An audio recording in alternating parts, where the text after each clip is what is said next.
मंच पर विराजमान हमारे पुरखों को कोटि कोटि नमन। आप सभी बिल प्रदेश से आए दूर दराज के भाई बहन और सज्जनों को मेरी ओर से आपको क्रांतिकारी जोहार सलाम। अब बहुत सी बातें हो गई है, मैं सिर्फ थोड़ी सी इतिहास पर फोकस करूंगा। 16वीं सदी में मुगल लोग आए थे भारत में और वो ये चाहते थे कि भारत के अंदर में बहुत सारे अलग अलग हिस्से में राज मतलब साम्राज्य हैं। वो ये चाहते थे कि ये जो साम्राज्य जिनका चल रहा है राजपूत लोगों का, इनको उखाड़ करके फेंक दिया जाए, साइड में कर दिया जाए, इनको रेस्ट दे दिया जाए 5 साल या 50 साल, जैसा बीजेपी कांग्रेस के लोग करते कि नहीं करते। मुगल लोग भी वैसा ही चाहते थे, राजपूतों को हटा करके भारत के अंदर अलग अलग जगह पे साम्राज्य स्थापित करना। तो मुगलों का जो हेड था वो अकबर हुआ करता था, और अकबर ने जो लड़ाई थी राजपूतों से, वो लड़ाई छीन करके मुगलों को लेनी थी, वो जो सत्ता थी वो। तो उन्होंने, क्या नाम था उसका पता है किसी को? मान सिंह ऐसा नाम था ना। मान सिंह को लड़ाई ठेके में दे दी थी।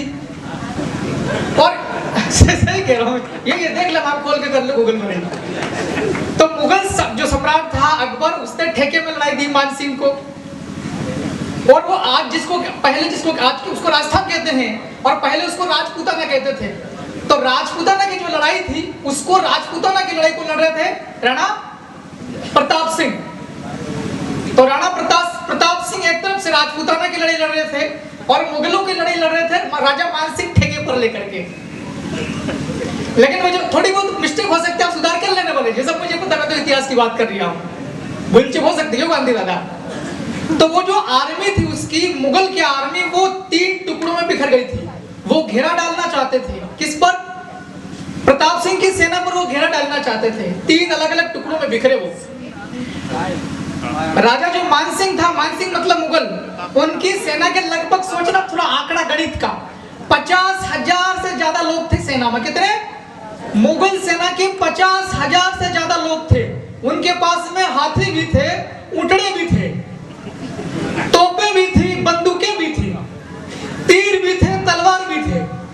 और एक तरफ प्रताप सिंह जो राजपूताना की लड़ाई लड़ रहे थे, उनके पास में थे केवल, उनके 50,000 की तुलना में केवल 10,000 लोग थे। कितने? ओनली 10,000। उस 10,000 में हल्दी घाटी के आसपास का जो जंगली इलाका था, डूंगर वाला इलाका, उस डूंगर के 3,000 आदिवासी लोग भी। उनने सोचा कि ये तो मुगल लोग हैं, जो राजपूत समाज के लोग, इनको ठोकने के लिए आए हैं, मगर जब राजपूत हार जाएंगे तो तकलीफ तो हम भील लोगों को भी होगी। ऐसा सोच करके हल्दी घाटी के आसपास वाले करीब 3,000 भील, उन्होंने सोचा चलो कूद पड़ो जंग में मुगलों के खिलाफ। 3,000 आदिवासी भील लोग थे, उनके पास में केवल तीर कमान होंगे, गोफन होंगे और फलिए वाले होंगे। भील आदिवासियों ने यह सोचा कि जान चली जाए तो कोई बात नहीं, क्या नहीं जाना चाहिए? इज्जत नहीं जाना चाहिए। मतलब 1576 में, आज से मतलब कितना मोटा मोटा आइडिया, 500 साल पहले भील लोगों ने सोचा था इज्जत नहीं जाना चाहिए, जान चली जाए तो चले। मतलब जान सस्ती थी और इज्जत महंगी थी 500 साल पहले वाले भीलों में। और आज तो एक एक पोटली पी करके जब को दे रहे हैं, इज्जत बेच रहे हैं।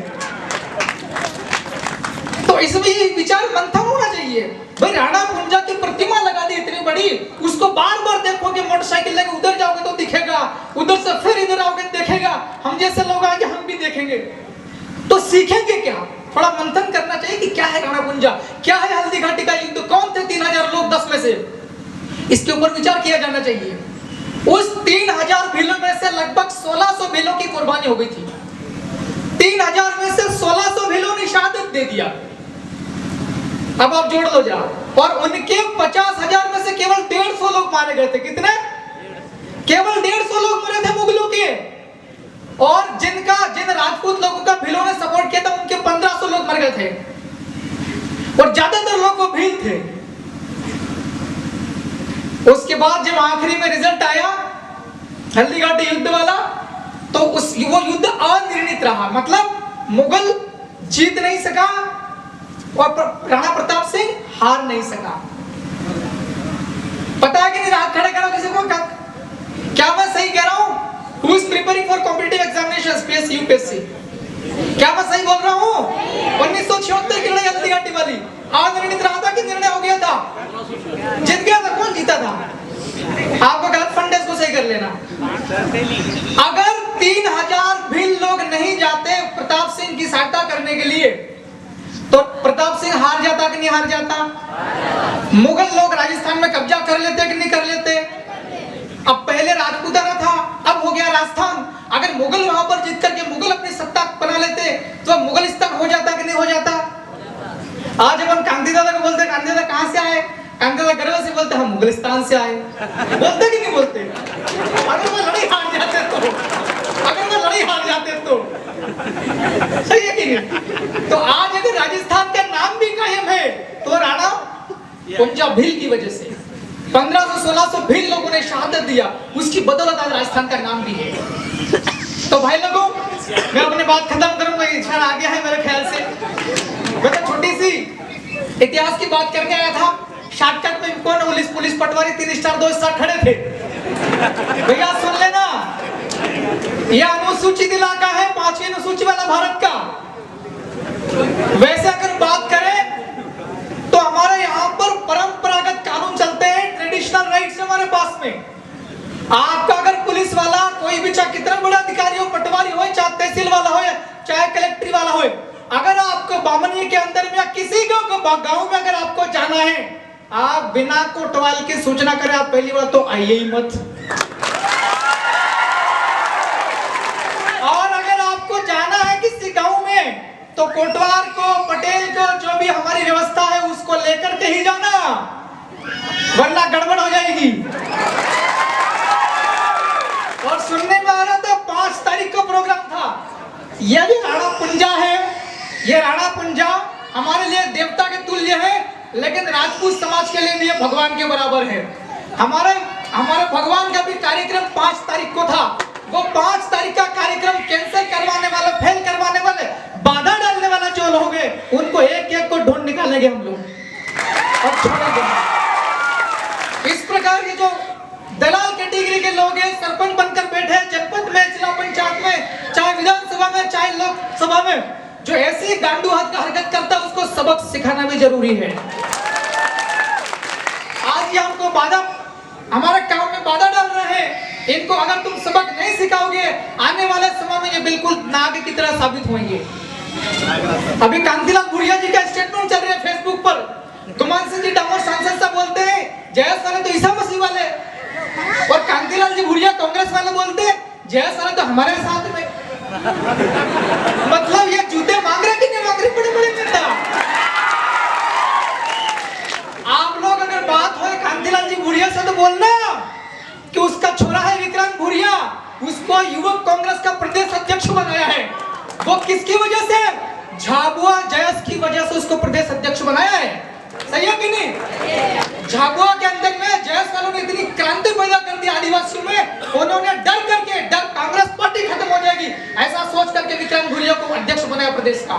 तो जयस वालों की वजह से उसको बनाया है। सही है कि नहीं है? अगर यहाँ पर जयस मजबूत नहीं होती, जयस का डर नहीं लगता, तो युवक कांग्रेस का अध्यक्ष धार जिले का हो सकता था, जबलपुर का हो सकता था, भोपाल का हो सकता था कि नहीं हो सकता था? एक तो हमारी वजह से तुम लोगों को कुर्सी मिल रही पार्टी में, और फिर हमको ही गालियां दे रहे हैं। यह गलत है कि नहीं है? तालियां कम बज रही, मतलब कांग्रेस वाले भी होंगे। पता है मुझे, तुम फोटो खींचवाओ, बड़े बड़े नेता के पास में जाओ, तुम मेंबरशिप भी ले लो, लेकिन ये याद रखना, किसी भी पार्टी का टिकट चाहिए तो पार्टी वाले बोलेंगे कार्यकर्ता लेके आ, जयस वाले कार्यकर्ता तो जीत पाएगा। तो मेरा कहना है कि राजस्थान में जैसा चल रहा है, थोड़ा थोड़ा उनको फॉलो करो। कौन सी आम सहमति क्या बोलते हैं, कौन सी सिस्टम, आम रहे सिलेक्शन प्रणाली, उसको भी करो ठीक ठाक। हमारे इधर ऐसा ही किया था, सेलाना में 4 में से 4 जीत के बैठे, एक ही चंदू बैठा आपके सामने। हाँ वो पूछे बोलते हैं, तो बहुत बहुत शुक्रिया। इंकलाब जिंदाबाद। थोड़ी बहुत किसी को मिर्ची लेके भाई बुरा मत मानना। जोहार।